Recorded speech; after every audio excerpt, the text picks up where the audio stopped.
Perfect timing. So we're now recording this. So great question. Why did I jump in? Well, as Celeste said, I am a father of 5 kids, and my oldest son is graduating, and I've been in this fight for 13 years in California, in Sacramento, actually. I spent several years as the vice chair of the Facilities, Transportation, and Finance Committee for San Juan Unified School District. I knew the budget intimately and did a lot of consultation there. I'm currently the vice president of the Booster Club at the high school. I still am very active in the community and those kinds of issues. I've taught, I've coached. I taught fourth grade in inner city Denver elementary school, excuse me.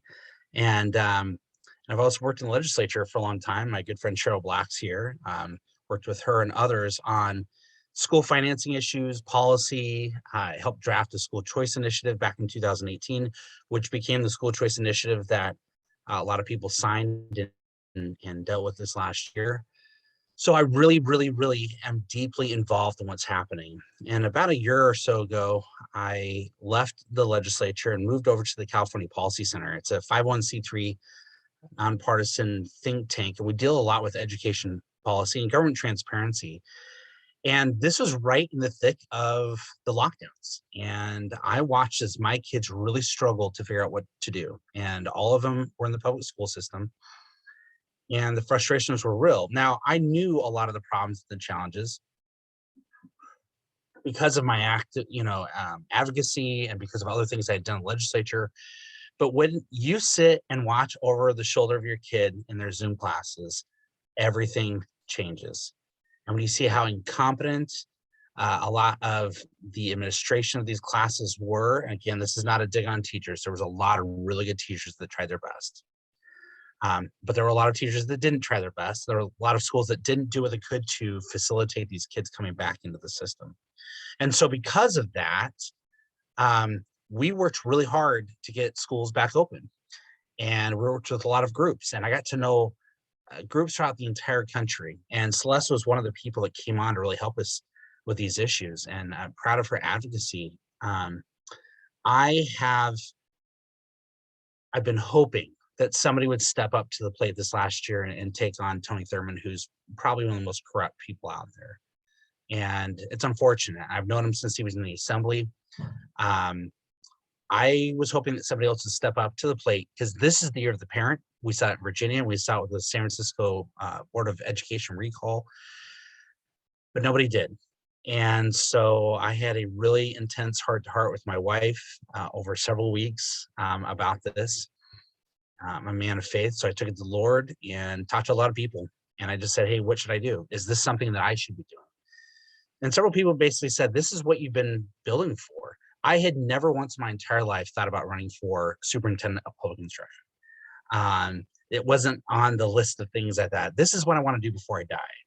And frankly, I have plenty to do without adding another task to all of those things. But if I'm here and I have these experiences and I have the audience I've got, if I have the knowledge and talent, and skills and abilities that I have, and I've been blessed with those things, then I should really reach out to others and figure it out. So we know the problems of the state. I was on the phone this morning with John Fensterwald, who's one of the lead writers for EdSource, which is one of the preeminent news sources for education issues in California. And he asked me, he said, well, why are you doing this? And I said, well, you guys just put out the report saying that California is 50th in literacy, 50th out of 50 states, worse than Alaska and Alabama and Mississippi. No digs on those states. But California is 50th? And he laughed. He goes, yeah, it's terrible. And then I said, you just put out the report this last week saying that 8th graders are at 5th grade education level in math. Help me understand that. And then if you go to the national report card, which it tries to do an apples to apples comparison amongst the states, California in various categories is between 43rd and 45th in the nation on all sorts of testing metrics. I don't know how that is possible in today's day and age, except that poor policy is made from the top. Now, all the problems in California don't start at the top and they don't end at the top, but they really start with parents. And I appreciate what Celeste said earlier, because this fight is not about taking over the state education system and just simply replacing pieces and switching chairs on a Titanic. It's doing some fundamental and structural reforms. And so, again, we know the problems. So my platform is very simple. I'm going to go in and add parents back into the education equation. That's my slogan. I really think that parents should have ultimate control over everything. Now, that starts really at the school district level. So school board trustees are the ones that really should be, making these decisions. If you look in the ed code, most of the stuff in the education code, which is huge, um, gives school boards a lot of flexibility to do a lot of things. And it takes some courage and insight. It takes some knowledge at the local level to make these things happen. And so I haven't seen a lot of school boards really step up.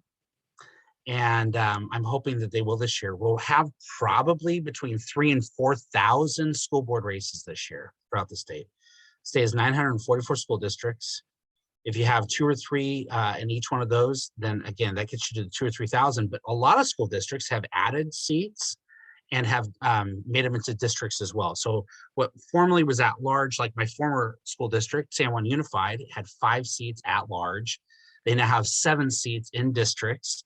So you're going to see a lot of that this next year. And with that, I'm hoping that we can really combine forces with a lot of parents who are smart and savvy and want to make a change, and that we can, as partners, work on that together, both at the state and at the local level. So what can the superintendent of public instruction do? One, the superintendent has a huge bully pulpit. And though it's a nonpartisan office, it's the only constitutional office that's nonpartisan, you can really shape a debate within the legislature and within the governor's office. If you watched this last year, Tony Thurmond, turns out, was hiring his groomsman and best friend from college to work a couple thousand miles away in Pennsylvania while he was running his own business, to be an assistant superintendent to deal with equity issues. I'm not sure how that's equitable in any stretch of imagination. So he's also had a lot of people leave his staff in a toxic environment. It's sad and unfortunate. I believe in a collaborative approach. I believe also that the person whose name's on the ballot makes the decisions and also takes responsibility for those kinds of things too. And so I would walk in, and the first thing I would do is really put forward an effort to make a kids first audit. I think everything that we have in the bureaucracy, the departments, the budget, and as well as the ed code, we need to go through with fresh eyes and get some smart people in the room to dissect it and to go through and say, okay, what is some flavor of the past that doesn't apply anymore? What are things that have come on that are more barnacles on the ship? What are the things that make the system more more inefficient relations? What are the things that really tie the hands of school boards and local chapters? And what's the stuff that really is actually goes against proper training of our kids? One example really quickly. Recently, I've become aware of what's going on in the math framework. They're trying to put in some really progressive issues and an agenda, I guess people would call woke in math. And this is being led by a Stanford professor. And the backlash has been so massive that you have 1,700 professors and academicians, mostly on the left, writing to the board and to the Department of Education to say, stop doing this. It's counterproductive. I think that's one place we get involved. Any issues on the comprehensive sex education, parents have felt really left out of that situation. To visit some of those issues. On critical race theory, another challenging problem. We need to teach our history as it is, warts and all. I'm all about that. But we shouldn't highlight certain things that bring negative attention to our kids and don't actually mold their brains in a way that thinks about a positive and innovative future. I would also go out and really focus on making sure the budget and the money is going to the right place. There's billions of dollars of bloat.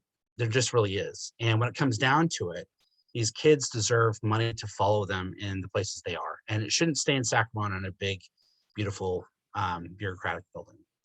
So thinking about those kinds of things, I need an army of parents. I need an army of activists and of people who really care about our kids, our schools, and our future. In order to create a 21st century citizenry, one that's innovative, one that produces incredibly talented artists and musicians and architects and scientists, people who want to teach and go into the future, and really establish a country that's free and beautiful and happy. We've got to have a system that works that way. And the system has changed. It's not so much about brick buildings anymore, or the warehousing model where we put a kid on a conveyor belt and move them through. As our family saw, the homeschool model is a valuable model and has allowed our kids 2 and 3 hours a day to get what they were getting out of 8 hours a day at a regular school. They still have socialization in different classes and different experiences, school, sports, ballet, gymnastics, but we have the flexibility to do those things. And we're blessed to have that. There's a lot of school districts that don't. The legislature in 2000 passed the bill. It was a budget bill, SB 98, which basically capped funding for charter schools. And they've done other things since to really handicap those things. And then you have homeschool parents that want nothing to do with the state. They don't want any money. They just want to be left alone. And I think recently with the vaccine mandates, mask mandates, lockdowns, the threats on various legislation, especially by Senator Pan and Weiner and Assembly Member Wicker, we've got a lot of people that are really concerned about the control that they'll have over their children. And it's real and it's understandable and it's palpable. And so I need parents to join in to volunteer. I also need parents to share with their friends and their family. Now, this is a small group here, but I know the power of this group. Actually, I know several of you, and I know the reach you have. And so the requirement for me is I've got to get in the top 2 for the June 7th primary. So if I can do that, I believe I very much am in that position to do so. I've got wide name ID. I've been quoted in the Sacramento Bee, LA Times, Orange County Register, and I will be in EdSource tomorrow, hopefully. I've been on several different talk shows as well. Phil Cowan up here and a couple others down in Central Valley. I'm getting my name out there. We're building a platform. We have a website, lancechristiansen.com. You can direct people there. We're also working on our digital social media marketing as well. That takes time. It just takes money and resources. And so I also encourage people to donate. If it's $20, $50, $100, the maximum amount that somebody can donate for our campaign, if you have a wealthy neighbor or friend who really cares about these things, is $8,100 per person per election, meaning that they can donate $8,100 for the primary and $8,100 for the general election. And so again, I don't need all of that money, but some of it goes a long way. And in order to get our message statewide, there's 22 million voters. So it's going to be virtually impossible for me to knock on all the doors, unless I have Elisa knocking doors with me, which we've done before. So it's something that I can't do alone. But if we get scores and scores of endorsements, I'm building and growing a lot of the school board members that want to get out there and help me on these things. As I build the endorsements, we're creating an endorsements page. One of my former colleagues in the Senate is helping me out with that. And hopefully the next day or two, we'll have that up. And you can see who are the people really supporting my campaign and what do they have to say about me, my leadership. And I think that's going to be very, very important. And then just the other things are to get out and make sure that people are sharing that information with their friends. 22 million people is a lot of people. But also, if we don't back down, I think our voices will be heard. I haven't heard much at all from Tony Thurmond in the last several weeks. He's kept his head kind of low. He did a PPIC event about 2 or 3 weeks back where they were interviewing him about the impacts of COVID. And his whole script the entire time was throw more money at it. Literally, that's all he had. Throw more money at it. Well, if you don't have any sort of reforms and you don't have a plan or a program, throw more money at it. How do you teach kids to read? Throw more money at it. There's a more and a better way to do this. And so that's what I'm out here for. Don't back down. I'm happy to answer any questions. And I don't want to take up your whole date night. Again, appreciate the people that came out here tonight. My son's having a party with all of his friends in the next room over. So I was able to escape that for a little bit. So anyway. Before we do that, I wanted to talk about so my district out here is recalling our school board members. So we're recalling 3 of them, and 2 of them parents are running against them. But the biggest thing when we knock on doors is we get a lot of educators that are thankful that we are doing what we're doing and changing that. So that bridge between parents and educators has really been damaged by the teachers union. It's this war between teachers and educators right now when it shouldn't be. So how, when I speak to educators, I also speak about Lance, how, he's going to save all of us. And so what are those things that we can tell our educators of, we hear what you're going to do for students, but we have great educators that are really losing out on this too. How are you going to be supporting them while you're there too, as well? That's a fantastic question, because I get asked that all the time. In fact, my wife pulled me aside at the very beginning. She said, "You got to tone it down with these teachers." And I said, "Kelsey, I'm doing my best to identify the good teachers and to let people know there are a lot of them out there. We've had a lot of them. There are some schools that we just loved our kids going through. And then there's a few teachers we haven't. We had the woke teacher for my one son who decided that it was his job to make my kid a social justice warrior in his English class in ninth grade. That's not his job. His job was to teach him how to read and critically think about things. And my son basically hid his light during that whole semester because he didn't want to lose out on potential college entrance in the future. And to me, that was sad. And so I distinguish it this way.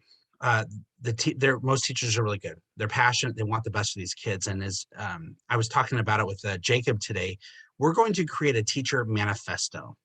We're going to go through and talk about all the great things that teachers do and about the wonderful value they bring to our classes and to our education system. And we're going to invite teachers to join on and sign on and basically say, hey, I am for Lance Christensen because I believe that teaching is a noble profession and that it's valuable and that we can do the right thing, and push back against the very progressive and woke ideology.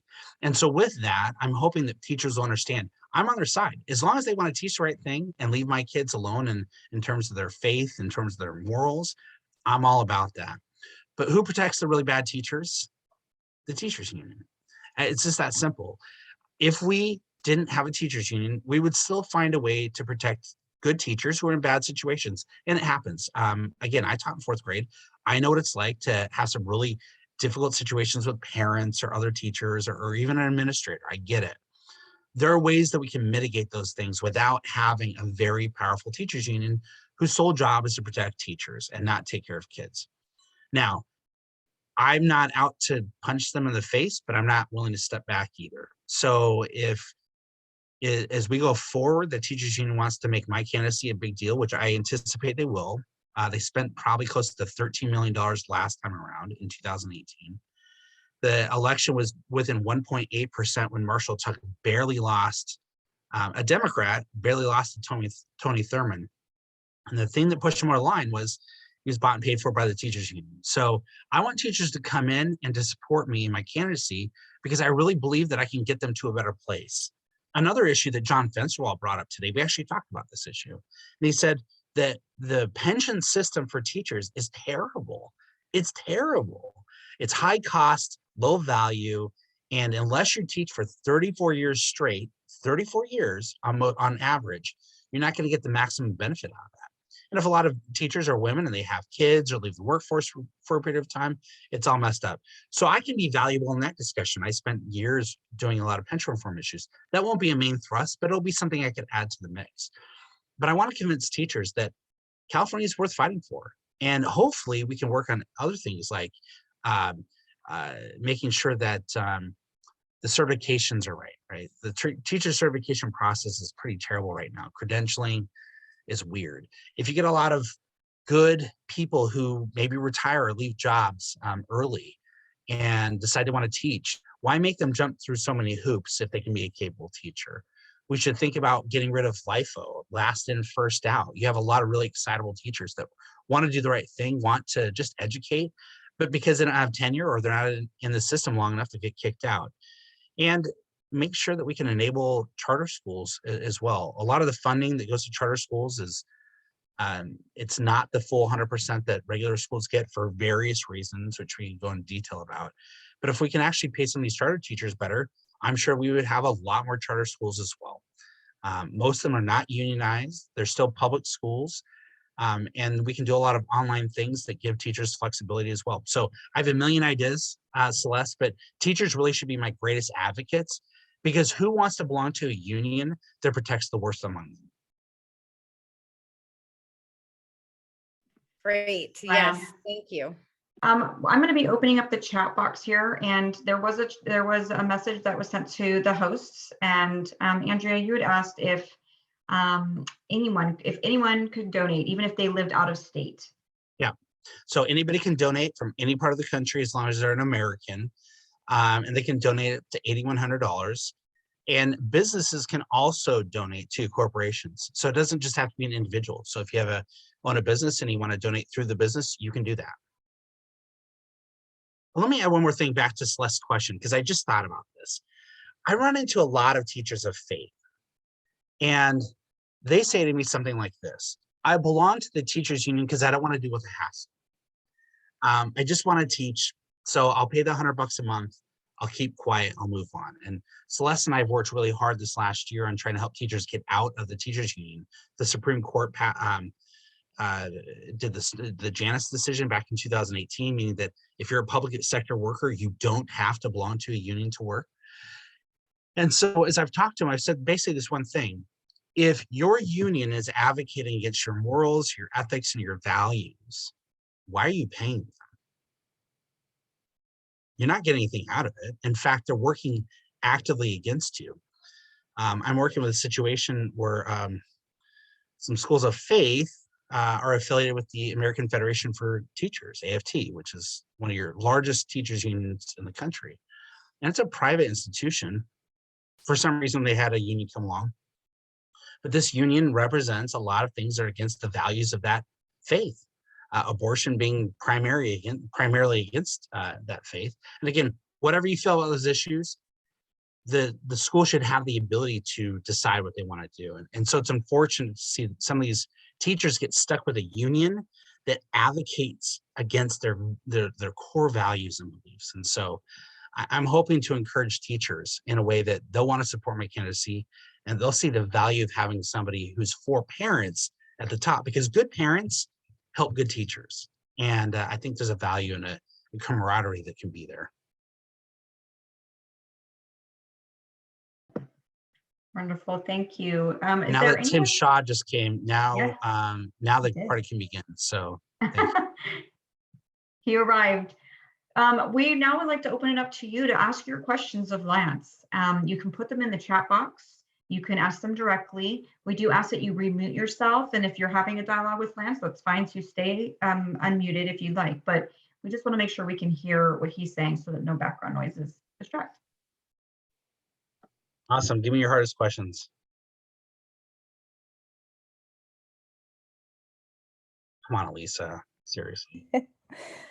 I do. I have one. Not less policy related, but I'm 27 years old. I don't have kids. My sister has a 2-year-old and a infant. So, education is definitely already on her mind, and where are they going to send their kids? In the Sacramento area, where's the possibilities for their best education? But taking a step back towards my friends who don't have kids, and this is something that doesn't even cross their mind because we're out of college, we're out of grad school, unmarried. How can we talk to that age group and let them know that this is important and get it off their minds that it's way down the road, because it's actually not that far down the road for us? But how do we convince them that this is an important thing that they need to pay attention to? I knew you would have the best question, Lisa. Thank you. So here's how I hit it. I hit it a couple different ways. One is 75% of all voters in the state of California do not have a kid in school right now. So that's 3/4 of the state, has no direct impact. Now, some of them might have grandkids or nieces and nephews or friends or neighbors, right? There might be some second or tertiary connection there, but it's not direct. So I often tell them schools and education is more than just sending kids to a building, right? It's about creating good civic citizens. That was actually what the American founding really focused on when we talked about public, or as they called it back then, common education. The idea was to create a good and active and engaged citizen. And all you have to do is go look around some of these cities where crime is rampant, homelessness and drug addictions, graffiti, property damage, the thievery and other kinds of things we're seeing in these large cities like San Francisco. And where I used to work in Sacramento, you heard about the shooting there. I used to walk where that shooting happened. I've walked that street 10,000 times. I've walked that path thousands of times. And to see something so brutally, terrible happen there, that's what happens when a lot of kids aren't engaged in school, don't want to get an education and live kind of a crazy life. So that's one answer I get back to people. The second is you've got to put together a system that attracts families. Now, in California, the cost of living has skyrocketed, right? If there's nobody on here that's been impacted, let me know. But to buy a new house in California, it's ridiculous. Anywhere you go. And if you go to a place like the Inland Empire at Coachella Valley, a lot of those are drive to qualify. They're living all the way out there because they can't afford it somewhere else. If you drive down the Central Valley towards like Tracy or Stockton, those aren't people that work in Tracy and Stockton. They work in the Bay Area, right? Sacramento has been overtaken by a lot of San Francisco people leaving, emigres, I don't know, whatever you want to call them, because they can't afford a postage stamp piece of property for $2.5 million in a house that's completely rotted and falling around them. But if you have good school systems, people are willing to put up with more of that stuff and want to bring families into the picture. San Francisco, for instance, is the largest, among the largest cities in the country, has the highest population of non-childbearing families, meaning that they don't really care about schools, right? Or at least that's what I thought up until February, when they ousted 3 of the 7 board members because they went completely bonkers on shutting down a magnet school or changing the admission practices there, changing the names of 45 schools, including the ones by Abraham Lincoln because he wasn't sufficiently non-racist or anti-racist or whatever that means, the guy that freed the slaves, and then Dianne Feinstein. It's like, yeah, sometimes I think these names of schools are not good, but we've got to have a place where we can invite families to come. They don't feel like they're going to be erased all the time. And then I think the third part is, even though they don't think that it impacts them now in terms of, the brick buildings and the education that's happening there, one day they're going to have to employ these people. And you want people you can employ that actually makes sense and actually can count. If in California, 30% of the kids can't read a basic sentence, that makes it really difficult to take an order at a restaurant and translate that to the cook and back, right? That makes it difficult to help them understand an auto mechanics manual to fix cars. That makes it difficult to keep the rules when they're applying pesticides and herbicides in their landscaping job. There's a lot of things that people just need to think, but they have to connect the dots. And that requires us to sometimes just take a step back. What do you want for California? And how do you get it without a good school system? So I don't know. I kind of throw the question back at people sometimes. When I ran for school board in 2008 unsuccessfully, I remember knocking on doors and getting a lot of old people that said, "Oh, our kids are already through. We don't really care." I'm like, you see the graffiti across the street? You know who did that? And when they did that during school hours while they weren't home. So maybe you want to rethink that. And all of a sudden the lights go on, right? Property values, taxes, go down the list. There's lots of costs. I gave you way more than you wanted, Lisa, but just, we want something for the future. And I know your sister is wonderful. And so she's going to want something great too,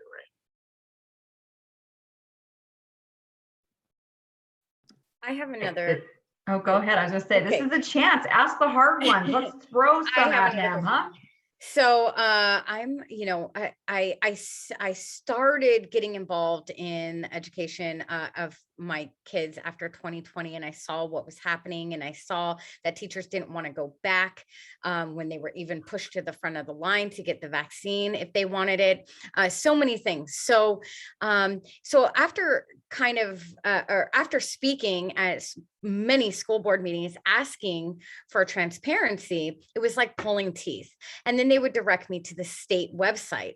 And when I went to the state website, there was so much in there that I can't believe is approved.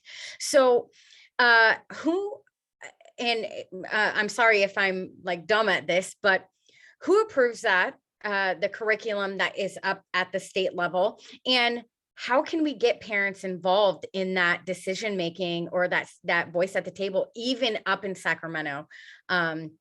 If you were to be, elected, would you involve us as parents in going over that curriculum? Yeah, so I think what was really stunning for people is when they did the sex ed stuff this last couple years, and then also at the same time they were adding in a lot of the the stuff on, you know, race and LGBT stuff. SB 98, the Merck-Leno bill, and there was a lot of confusion about the processes and about the results, where you could get involved, where you couldn't get involved. And I think that was exacerbated by the superintendent of public instruction and by the Board of Education, because frankly, the more complex it is, the less people participate. So if you take and you demystify a lot of these things and you break it down and you look at it in a certain way, you can get to a point where you can actually provide people with a template to work with. So we are considering these books. Don't bury some hyperlink somewhere. Don't, you know, provide some examples maybe, because here's one example. I had a woman call me up one day. She was from, at the time, Orange County, Huntington Beach. She said, I don't know you. I'm going to be in Sacramento next week. Do you mind if I stop by and just show you some of the books they're talking about in this sex ed stuff? And I said, sure, not a problem. So she came to my office the next week. She brought a laptop and I said, oh, I thought you were just going to bring the book. She said, oh, I have a whole bag full of them too, but I just want to show you all the pictures really quick. I don't have to like pull them all out. So she opens up her laptop and for an hour, she showed me picture after picture after picture after picture. And these weren't some radical books that were tucked away, some, you know, crazy porn shop or maybe the library in you know, downtown. They were in her kids' library and they were in the curriculum. And I was shocked. I was breathless, shocked. And I said, this can't be true. And she said, oh, it's true. Go look. And she showed me all the links. And she was prepared. I mean, she walked me through it all. She had done her homework. And so that's when I really started getting active and involved. And I realized the state has some control over that process. They go through, they'll review curriculum, they'll do all these kinds of things, and they're doing it based upon the recommendations from the legislature, of course. But what they don't always take into account is how different communities might respond to those things. San Francisco is not Sacramento, is not Kern County, right? They're just different. And so if San Francisco wants to talk about a lot of stuff, God bless them. But if you've got somebody in my old school district, San Juan Unified, I was really appreciative of a lot of school board members there because they actually listened to us. And I had really great dialogue with them. Ultimately, they're going to be responsible for adopting the curriculum. But a lot of school districts will adopt what's kind of been suggested from the top. And it's really complex. I have a whole presentation about this, Celeste, and maybe I'll produce it at some point in time for the group. But ultimately, it's the school board's decision to make. And if a parent can give them good alternatives, not so much say, hey, this is terrible, I don't want this, we're going to move on. The world's moving fast. We're going to have to, this stuff is coming at us really quickly. But if you can provide a school board member with an alternative curriculum that meets all the standards, then you can move on and do those kinds of things. And we saw that with the sex ed stuff. There was one group that created a program that was reviewed by college administrators and all sorts of professionals that develop curriculum on sex ed, but it was more biological and it was more factual. It didn't get into all the weird stuff, you know, and we actually got that in several school districts. There was another one that did the same kind of thing. The problem with California, though, is it's really between California and Texas when it comes to the development of textbooks. And so the textbook companies, if they're selling literally tens of millions of books, it behooves them to get involved in the process and to skew it from the top. And so that's where we have to push back a lot of times. A couple other things that are options out there too is there's a bill that Senator Brian Daly was working on. It got it passed through the first committee last year, but this year was not able to get it out of the Senate Education Committee on last Wednesday. It was SB 12222 or 1222, excuse me. And the bill would have basically said, hey, listen, you can either put your curriculum on a website or in a portal, and every parent should have access to it without going to some small room in the school board, school office, district office on Wednesdays at 3:30, right? And if you're a single mom or people that work or busy, or like us, we live 15 minutes away from the school, the nearest school, that's kind of a burden when you go through those processes. That bill didn't pass. There's another bill coming up, SB 1245 by Melissa Melendez, which is broader transparency for curriculum, putting basically everything up on the internet. A lot of these school book or textbook companies will claim that they have trademark or copyright issues. It's bogus. I mean, honestly, it's just but if that's the case, then there's things you can work around. I would encourage parents though, and if I were the superintendent of public instruction, I would lay it all out. And I would be very frank and open about it all. And I would give as much information about the process, and I would make it very obvious the direction we're going. Back to the example I had with the math curriculum. Right now, I don't think a lot of parents know what's going on with the math curriculum. The fact, though, that we have 1,700 professors and academicians that really care about this should send, signals to a lot of our school boards who are really concerned. So I'll do my best right now to advocate for that stuff in the position that I have, but at the top, I think I can advocate for a lot more. Thank you. Wonderful. I love this dialogue. It's so good to feel the passion in this room. Are there any other questions that we have for Lance? You could use the chat box or you can just ask them. Can I just jump in for a second? I don't really have a question, but I wanted to thank him genuinely for jumping in to do this, because this is such an important position. And I think a lot of Californians kind of overlook it. And, just 3 months ago, I was like crying to my husband, who is a teacher in San Juan schools. And I was saying, Daniel, someone has to run, even if that has to be you. My husband, who's like not qualified in any way, loves teaching, wants to stay in the classroom, is horrified by what's going on in education. And then when I saw Katie Grimes write that article, I was just like, I'm not even religious. I was like, this is an answer to prayer. I mean, this is such an important position. So I genuinely appreciate you for running. And we just have to get an army of parents behind you. So thank you. Okay. Honestly, it really is, because I'll be honest with you, this is not something that I went too lightly. I would say first, if you want to be effective in education, run for school board. And we have people on this call that have done that and have answered the call, and they're working really hard. And I appreciate them. They've become very good friends, because I know they're working hard for our kids. But I also recognize too, that if you get somebody at the top that is constantly working against your interests, that's not helpful. So my whole goal would to be basically pull down all the barriers, get parents top and center, encourage good teachers, right? This manifesto, get good teachers to really get out there and march in support of these policies. And then they can go back to teaching, right? They don't have to worry about all the weird stuff. I mean, how many times have I gone to my kids' teachers and said, we heard about this thing in class, and I'm like, ooh, don't want to talk about it, right? Can't say anything because we'll offend this kid and this parents and then the administration. And then, you go down the list. I'm not going to go into details, but we had such a significant experience with our middle schooler before the pandemic that I really was concerned for his welfare, really, truly, deeply. And we pulled him. And at that point in time, it was the best decision I ever made. And I frankly don't know if I ever want to send my kids to another middle school again. California is toxic. It's not even bad. It's like terrible, right? We haven't made the decision yet because my wife's been homeschooling for the last 2 years. So God bless her. She's working really hard to keep her sanity. But I know what it takes to be a good teacher.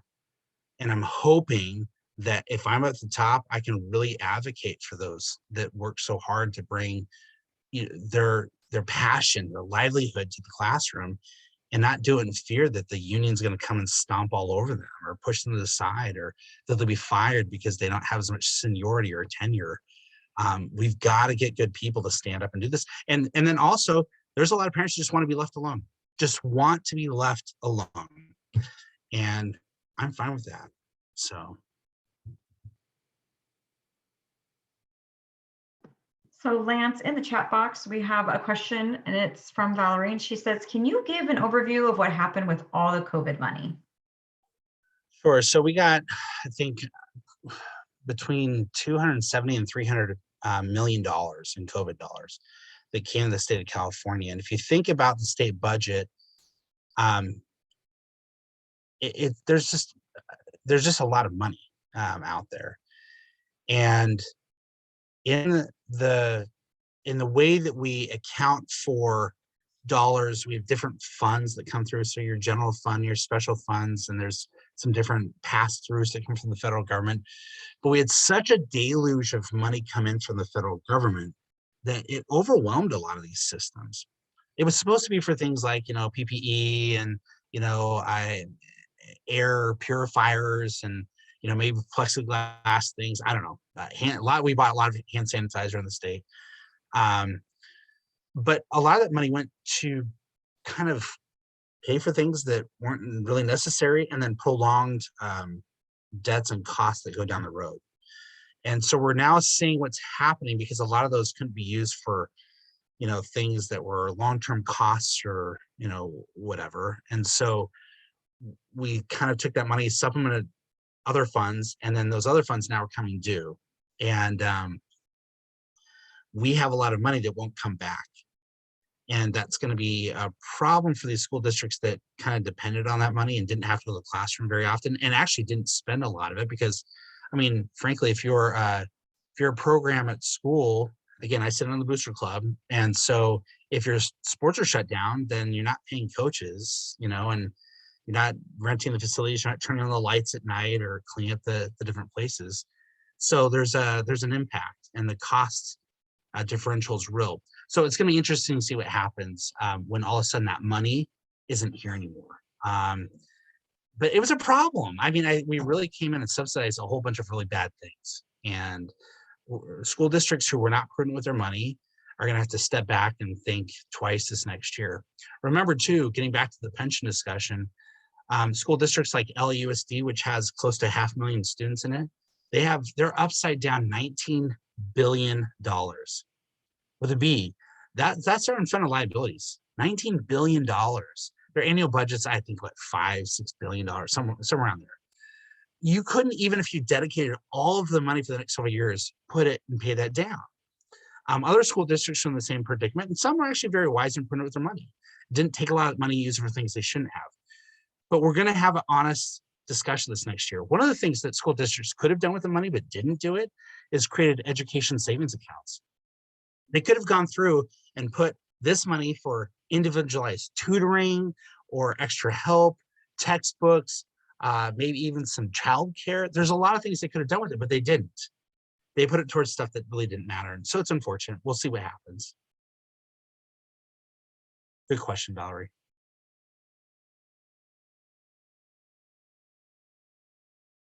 Hey, I've converted you all, I'm sure. So everybody is on the same page. I see Celeste is unmuted. Oh, I was just gonna say, it's such an honor to be, a part of this campaign. Me being in Southern California, and if, I would love to network with everyone on this call, and hopefully we can kind of band together. And anyone in the Southern California area, I'll travel to Orange County. I'm out here in the Coachella Valley. So, if we can knock on doors together, we can get these parents informed, our community members, grandparents, they're all upset, and they can have a voice in this vote. So I can't stress that enough. Whenever I talk to people in the community, they say, I don't have kids in the school district, so I don't want to sign your thing. It's like, yeah, but you fund it and you pay for the stuff that's happening in the school. So sign it for me to save my kid. I have to kind of turn it back on them, and they're like, what? I fund it? I pay for that? It's like, yes, you do. So, Celeste, why don't we get your email, and Yeah. if in the chat or something. Celeste is leading out on my volunteer efforts. As you can tell, she is an incredible advocate.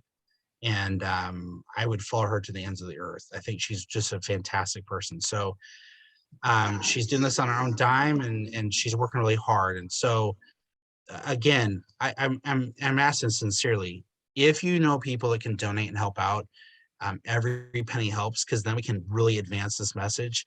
And maybe I can throw a few dollars, her way, and maybe I can get other people to help get the message out on social media, pushing messages. It costs money. And so we appreciate it. But I also wanted one more thing too. The good school board members and the candidates, support them. They're going to be the ones that drive this home for me. And so as they go knock on doors with Celeste and others, they're going to say, hey, vote for me, but also vote for a good superintendent of public instruction, because we need the help at the top. And can you imagine? So I was involved in the school choice initiative this last year. I helped write it. I pushed it. I was working with Rick Grinnell and others. And we came down to the point where we thought, we want to do this, but there's not enough money to make it happen. And mostly the money didn't come in because other people said, there's no way you're going to change this. Imagine if you have a superintendent of public instruction at the top who says his top priority is to get school choice and education savings accounts for these kids. I think we could get something like that on the ballot like that. And if not, work really hard through the education budget process to turn things that direction. Does that mean it's going to automatically happen? No. The legislature is completely, they're terrible. We know that. I worked there for 17 years. I get it. I'm not naive to those things. But what I do know that is if you have somebody at the top saying, our focus is to let the kids, the funding follow the kids, not the classrooms, they'll go to the best schools. And if you're a terrible school, they'll shut down. Because that's what happens with charter schools. If they're terrible schools, they shut down. If you're a terrible public traditional school, they give you more money. That's not right. We got to flip the script here. And I think, again, good teachers will stand up and do the right thing. So again, I appreciate every one of you spending tonight with me. You probably could have spent it doing more fun things, but work with Celeste if you want to help out. And if you don't, you can always contact me, Lance, for soup, SUPE @gmail.com. Or go to my website and just fill in the volunteer thing and we'll make that happen. And please share, post, like, retweet, repost, make videos.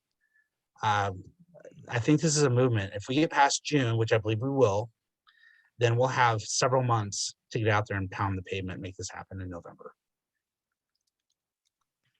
Thank you so much, Lance, and thank each of you for being here and for caring about the kids. It is really important that I love the dialogue about people who do not have children and how their vote does matter too, because, it could be a future child of theirs. It could be a future grandchild of theirs, or cousin or niece or nephew or so forth. We've been putting in the chat box some of these places you can contact if you want to contact Celeste directly. She put her email account in there, her email address. We've been putting in there places where you can fill out a volunteer form, or you can send it to your friends. If you're hearing your friends say, I want to do something about this, send them the links. Let them know that they can go to lancechristiansen.com, find all sorts of information. We've also got the donate button there. You can forward that on to your friends. And as we discussed tonight, they don't have to live in the state of California. They do need to be an American citizen, but they can donate anywhere across our country. Any final thoughts, Lance? Are there any final thoughts that you might have?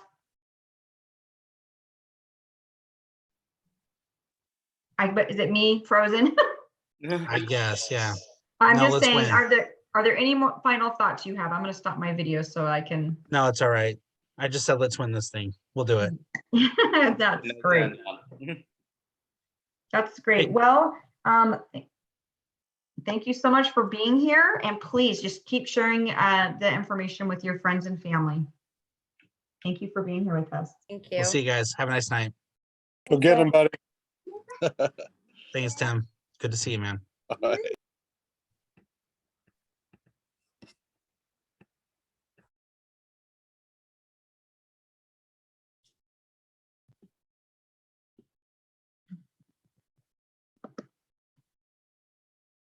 Hi.